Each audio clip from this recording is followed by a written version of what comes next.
Thank you to Vandergraaf for sponsoring this Road to Prosperity video. Visit their website to learn about new innovative conveyor drive technology, delivering reliability and longevity for belt conveyors. In terms of potential factors that are going to make or break your year, I mean, it sounds like you're expecting things to be positive largely in 22, Rod, but you're on the executive board at PACA, the Pennsylvania Aggregates and Concrete Association. You just had your meeting in November, I believe, and I'm curious, what are you guys keeping tabs on these days? I know looking back in 2020, there was a matter of just remaining life-sustaining as a business, and you guys overcame that hurdle. That was a big hurdle to overcome for Pennsylvania producers, but it sounds like you guys have made it past that, but I'm sure that there's some regulatory things that you're keeping an eye on, or some other things maybe with your DOT. What do you guys focus on at PACA these days? Yeah, I mean, at PACA, with the DOT issues, we focus on that some. We have a group of different associations, the TCI PAC. They focus more on the DOT funding. So PACA kind of lets the TCI PAC run with that.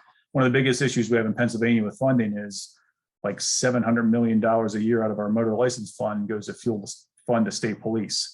So we're trying to figure out a way to work that number back, because $700 million a year is a lot of roads that could be paved and bridges that could be built. So that's the biggest issue with the DOT. On the environmental side, it's always just, keeping an eye on the DEP, Department of Environmental Protection, just, keeping an eye on them, what they're doing. There's always seems to be new regulations coming down the pike. So we have a pretty in tune staff with the DEP, talking to people at DEP, find out what's coming down and try to get ahead of things before it actually hits, get word before something's going to break on us. And I mean, one of the biggest things PACA, we talked about it at our annual meeting, was just, as kind of a common theme across the country, but just workforce development. When we looking at, the average age of our workforce and what percentage is going to be retiring over the next couple of years. And we all know it's going to be a scary proposition within the next 5 years or so. And what can we do to bring in some younger workforce into all of our companies, so we can keep going and keep producing and keep paving and doing all the work we need to do. I mean, PACA, the PACA Young Leader Development Group had a special session, I guess you would call it, the PELA Emerging Leaders Academy, and that was their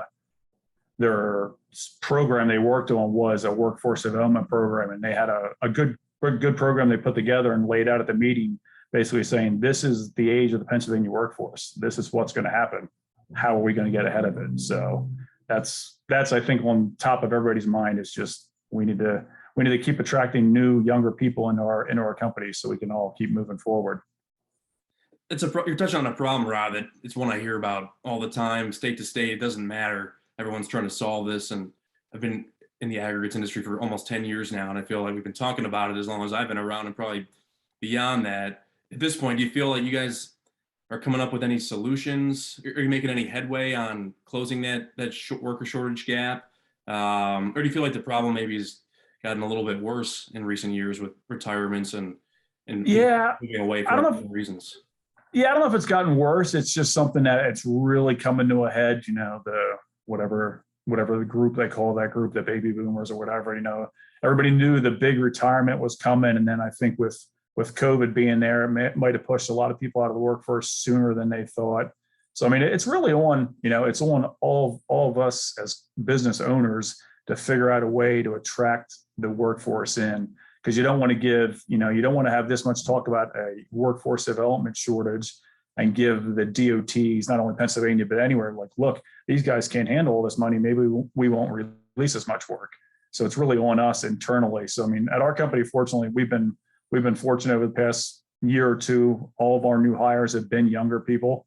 So, we're doing, not sure if that's intentional, or, I mean, we're definitely looking, but we're doing something right. We're bringing some younger folk in, but I mean, our average age is probably still in the 50s. So we got a lot of work to do to keep bringing it down. And I think with, as equipment, in the quarry, as equipment gets, more modern, the vehicles, it's not like the old days where you got a truck with no doors or anything like that. It's the equipment that they're working in is very, very nice equipment. So that'll help attract some new talent in as well. So, I mean, I think as a whole, we're just at Martin Stone Quarries, we're just excited. It looks like it's going to be a great year ahead. we know what we need to do to in order to meet all of our goals and all of our customers' needs. So, we're just full steam ahead here over the winter, getting our stuff ready, and looking forward to 2022, where we're going to be probably as busy as we've ever been. So we're excited. We can't wait. Thank you to Vandergraaf for sponsoring this Road to Prosperity video. Visit their website to learn about new innovative conveyor drive technology, delivering reliability and longevity for belt conveyors.